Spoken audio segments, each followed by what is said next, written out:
Hello everyone, welcome back. आज के video में हम आपकी क्वार्टरली एग्जाम 2023 यानी 2023 की त्रैमासिक परीक्षा के पेपर का एनालिसिस करेंगे, जो कि आपकी क्लास 11 का है। सेट आपका ए है या बी हो, बात एक ही है, सिर्फ क्वेश्चंस ऊपर नीचे दिए हुए हैं।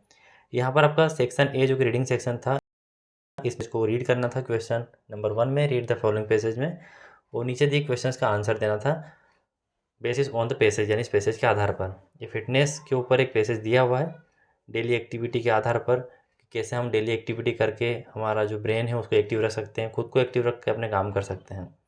यहाँ पर क्वेश्चन दिए हुए थे जो कि 10 क्वेश्चंस थे, वो 10 मार्क्स के थे, जो कि मल्टीपल चॉइस क्वेश्चन के रूप में थे। How does exercise improve muscles strength, जो एक्सरसाइज वो कैसे जो है इंप्रूव करती है मसल्स की स्ट्रेंथ, ताकत को, बाय रेगुलर एक्टिविटी के द्वारा। How does our focus sharpens, जो हमारा फोकस है वो कैसे तीव्र या तीखा या तेज होता है, तो through working out an hour before an important task, यानी किसी भी इंपॉर्टेंट टास्क करने पहले यदि हम उस पर वर्क करेंगे तो हमारी जो शार्पनेस है वो सही रहेगी, फोकस हमारा सही रहेगा। व्हाट डज इंडोरफिन्स इंप्रूव, जो इंडोरफिन्स है वो क्या इंप्रूव करता है, तो function of brain, locking distractions, increasing concentration, all of this. यहाँ पर ऑल ऑफ दिस सही आंसर रहेगा। How is memory improved by regular workout. What does the word endurance in the passage means ability to continue. What is the main idea of the passage, importance of physical exercise. 7th number का आपका which of the following is true about the passage, तो यहाँ पर exercise makes a person young, exercise करना किसी व्यक्ति को young बनाती है, ये सही नहीं होगा। Exercise keeps a person active, exercise यानी अभ्यास या व्यायाम एक व्यक्ति को एक्टिव रखता है, यह सही है। एक्सरसाइज इंप्रूव्स मेमोरी, और मेमोरी को इंप्रूव करता है, तो बोथ बी एंड सी इसका सही आंसर होगा।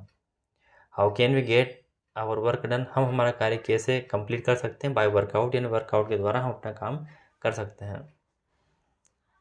9th नंबर क्वेश्चन है आपका, which of the is a correct synonym of the word distraction. Distraction यानी आपको उस मार्ग से या किसी भी चीज़ से डिस्ट्रैक्ट कर देना, अलग कर देना, दूर कर देना, तो यहाँ पर डाइवर्जेंट सही इसका आंसर रहेगा। It is believed that you will be at your peak when you perform, ऐसा विश्वास है, ऐसा माना जाता है कि आप अपने पीक पर होते हैं जब आप परफॉर्म करते हैं, या फिर आप जब परफॉर्म करोगे तो अपने पीक पर रहोगे। तो विच of the following gives the correct meaning of the underline word in the एबो सेंटेंस, यानी कि नीचे दिए गए इन मल्टीपल चॉइस क्वेश्चन में से आपको बताना है कि पीक व्हेन यू परफॉर्म इसका मतलब क्या होता है। इसका मतलब होता है स्पेसिफिक टाइम, यानी एक स्पेसिफिक निश्चित टाइम को पीक व्हेन यू परफॉर्म कहा जाता है। क्वेश्चन नंबर 2 में आपको इस पैसेज को पढ़ना था और यहाँ पर इसके नोट्स बनाकर आपको जो है गिव अ सूटेबल टाइटल देना था। तो इंपॉर्टेंस ऑफ कन्वर्सेशन, यानी जो बातचीत हम करते हैं उसका महत्व क्या है, कैसे हम लैंग्वेज के वेरिएशन को अलग करके कन्वर्सेशन करके एक दूसरे की बातों को रखते हैं, उसके आधार पर दिया हुआ है। तो कन्वर्सेशन के आधार पर था, तो यहाँ पर आपको बताना था। सेक्शन भी आपका राइटिंग होता है, इसमें आपको लिख कर ये बताना होता है कि आप में कितनी अच्छी एबिलिटी है लेखन कौशल की या लिखने की। You are the member of your school eco club, write and notice, आपको एक नोटिस लिखना था, और आप मेंबर है अपने स्कूल के इको क्लब के, जिसमें आपको स्टूडेंट को इन्फॉर्म करना था ट्री प्लांटेशन ड्राइव के लिए, यानी ट्री प्लांटेशन ड्राइव होना है, और आपको एक नोटिस जो है अपने बोर्ड पर लगाना है जिसमें सभी स्टूडेंट को इन्फॉर्म करना है। और आप क्यों लिख रहे हैं, क्योंकि आप इको क्लब के मेंबर हैं। या फिर you are Mohan, student of government MGHS Bhopal, you are is going to organise a blood donation camp, तो आपको एक अट्रैक्टिव पोस्टर बनाना था ब्लड डोनेशन कैंप के ऊपर।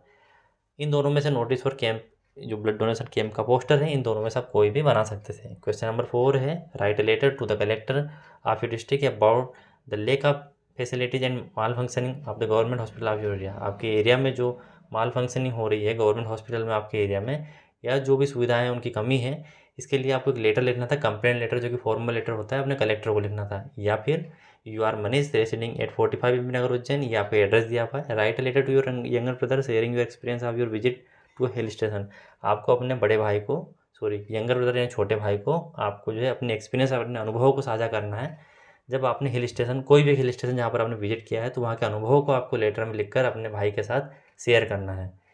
तो इन क्वेश्चन नंबर 4 में से आप दोनों में से एक अटेंड कर सकते थे, या फिर आपको आर्टिकल लिखना था, write an article on any one of the following topics in about 120 words. Importance of protecting trees, benefit of modern technology, importance of games and sport. या फिर आप क्या कर सकते थे, your school is organise an inter school debate competition last month, write a report on the event for your magazines, for your school magazines, giving details like schedules venue topic winners. तो आपका school जो है inter school debate competition जो है last month में organise हुआ था, आपको रिपोर्ट बनाना जो कि पास्ट टेंस में रहेगी, और ये school this event of your school magazines giving details like, तो आपको जो है स्कूल के बारे में डिटेल देनी है क्या क्या देनी है, जैसे कि वेन्यू, टॉपिक और विनर्स, इनके नाम आपको उस रिपोर्ट में लिखना है। ठीक है। अब सेक्शन सी ग्रामर का है आपका। ये फिल इन द ब्लैंक्स में कोई आपको 5 करने थे। देखिए हम यहाँ देखते हैं, दे आर वाचिंग मूवी, तो they are watching a movie, क्योंकि यहाँ पर आर्टिकल है, कॉन्सोनेंट का साउंड हो रहा है movie, um. This is the man, name is written on the board, यह वही व्यक्ति है जिसका नाम बोर्ड पर लिखा है। हम बोले जिसका, तो यहाँ पर हु का मतलब जो होता है, जो जिसे, होम जिसे, हु यानी जिसका, तो यहाँ पर हुज सही होगा। दे टू अ रेस्टोरेंट यस्टरडे, तो यहाँ पर कल यानी बीते हुए कल की बात हो रही है, यहाँ पर वेंट सही हो जाएगा। They went to a restaurant yesterday, verb की सेकंड फॉर्म आएगी। और दे के अकॉर्डिंग वो तभी आता है जब ये आपका प्रेजेंट का इंडेफिनिट टेंस होता है। यहाँ पर ये पास्ट का इंडेफिनिट टेंस है। यस्टरडे से हमें इस बात की पुष्टि या प्रमाण मिल जाते हैं। The class was busy with the project, the whole class आएगा, क्योंकि हमेशा होल जो है वो अपने पहले द को लेता है, तो संपूर्ण क्लास जो है अपने प्रोजेक्ट में बिजी थी। The weather was cold but there was no wind, जो मौसम है वो ठंडा था लेकिन वहाँ कोई हवा नहीं थी, तो यहाँ पर नो सही आंसर हो जाएगा। She was born and brought up in Ambala, वह पली बड़ी यानी पैदा हुई है पली बड़ी कहाँ पर, अम्बाला में। If she a bird she would fly, अब यहाँ पर अपनी विश को मांगा जा रहा है कि वह यदि ऐसा होता तो ऐसा कर देता, यदि वह ऐसी होती तो वैसा हो जाता। तो यदि वह पक्षी होती तो वह उड़ सकती थी या वह उड़ गई होती, तो यहाँ पर हो जाएगा if C were a bird, यदि वह पक्षी होती। डू एज डायरेक्टेड, यानी जैसा निर्देश दिया गया है वैसे आपको फॉलो करना है, और यहाँ भी आपको सिर्फ 5 का आंसर देना है। वी डिड इट, इसको आपको नेगेटिव में चेंज करना है। यहाँ पर आपका पास्ट का इंडेफिनिट टेंस है, तो इसका आपका बनेगा we did not do it. क्या बनाएंगे आप, we did not do it, क्योंकि डिड का जो है डिड रह जाएगा, यानी इसकी जो हेल्पिंग वर्ब है वो क्या है, डिड, तो डिड लिखेंगे फिर नॉट लिखेंगे, और ये जो डिड इसमें आपको दिख रहा है इसका आपका हो जाएगा डू, तो we did not do it. अब यहाँ पर rearrange the word to make a meaningful sentence, आपको एक मीनिंगफुल सेंटेंस बनाने के लिए एक प्रोवर्ब से इसको आपको अरेंज करना था।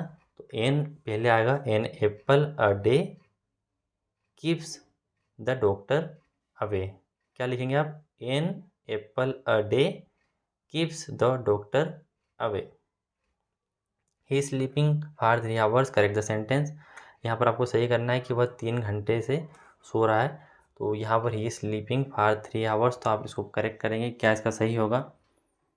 तो यहाँ पर इज नहीं आएगा, ये कंटिन्यूस टेंस है, तो यहाँ पर आप इसको बनाएंगे he has been sleeping for 3 hours. यदि आपने ही हैड बीन स्लीपिंग भी बनाया तो भी सही है, और हैज़ बीन है तो भी सही है।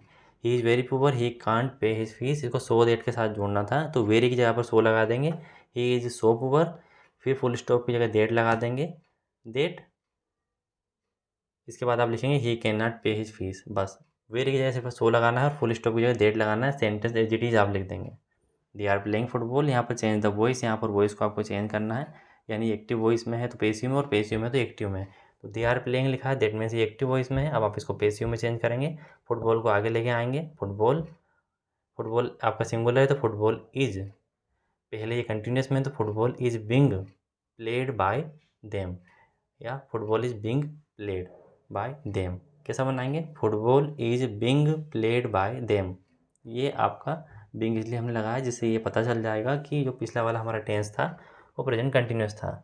राजा क्राइड फॉर मिल्क, आपको प्रेजेंट इंडेफिनिट में इसको बनाना है, ये पास्ट इंडेफिनिट में है, तो राजा क्राइज, CRIES, है ना, राजा क्राइज, ये सिंगुलर है तो वर्ब में ACS लगेगा, ACS लगेगा, वाई लास्ट में है तो IES हो जाएगा, तो राजा क्राइज, यानी डी की जगह पर एस आ जाएगा फॉर मिल्क। ठीक,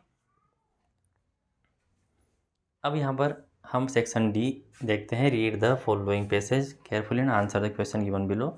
यहाँ पर ये आपका जो चैप्टर है we are not afraid to die if we are together, उसका एक पैसेज लिया गया है, वो आपने अच्छे से पढ़ा होगा, जिसमें कि इन जुलाई 1976 में वाइफ मेरी जोनाथन सुजैन के साथ में एक बिजनेसमैन प्लाईमाउथ इंग्लैंड से जाते हैं वर्ल्ड वॉयज पर। उसमें से आंसर है what was the occupation of the writer, जो राइटर है उसका ऑक्यूपेशन क्या है, वो एक बिजनेसमैन है। व्हाट ड सी फारिंग मीन्स, सी फारिंग का मतलब होता है समुद्र में यात्रा करने की कला, तो यहाँ पर रेगुलर ट्रेवलिंग बाई सी इसका सही आंसर हो जाएगा। What was the name of the boat, wave walker जो है बोट का नाम था जिसमें वो यात्रा करने वाले थे। विच आप दीजिए similar meaning to leisure, leisure का मतलब होता है फ्री टाइम, फुर्सत के दिन, आराम के दिन, तो free time. Give verb from of the word explorer, explorer जो है इसका आपको वर्ब फॉर्म देना तो एक्सप्लोर। अब एक पोएम आपकी जो है द लेबनम टॉप, उससे ये पोएम का एक्सट्रैक्ट लिया गया है। यहाँ पर गोल्ड फिन जो बर्ड है वो अपने पक्षियों को अपने बच्चों को खिलाने आती है, what is describe it's sleek in the poem, sleek की तरह इस पोएम में कौन आता है, तो वो स्लीक यानी जो बिल्कुल चमकीला होता है, चिकना होता है वैसा, तो गोल्ड फिंच की बात यहाँ पर की गई है। Who comes to feed the young ones, जो छोटे बच्चे होते हैं उनको खिलाने के लिए कौन आता है, तो गोल्ड फिंच आती है। Who gives shelter to the bird and younger ones, जो छोटे बच्चे हैं उनको आश्रय कौन देता है, तो वो लेबरनम ट्री, पर उनका घोंसला बना हुआ है तो वो उसको आश्रय देता है।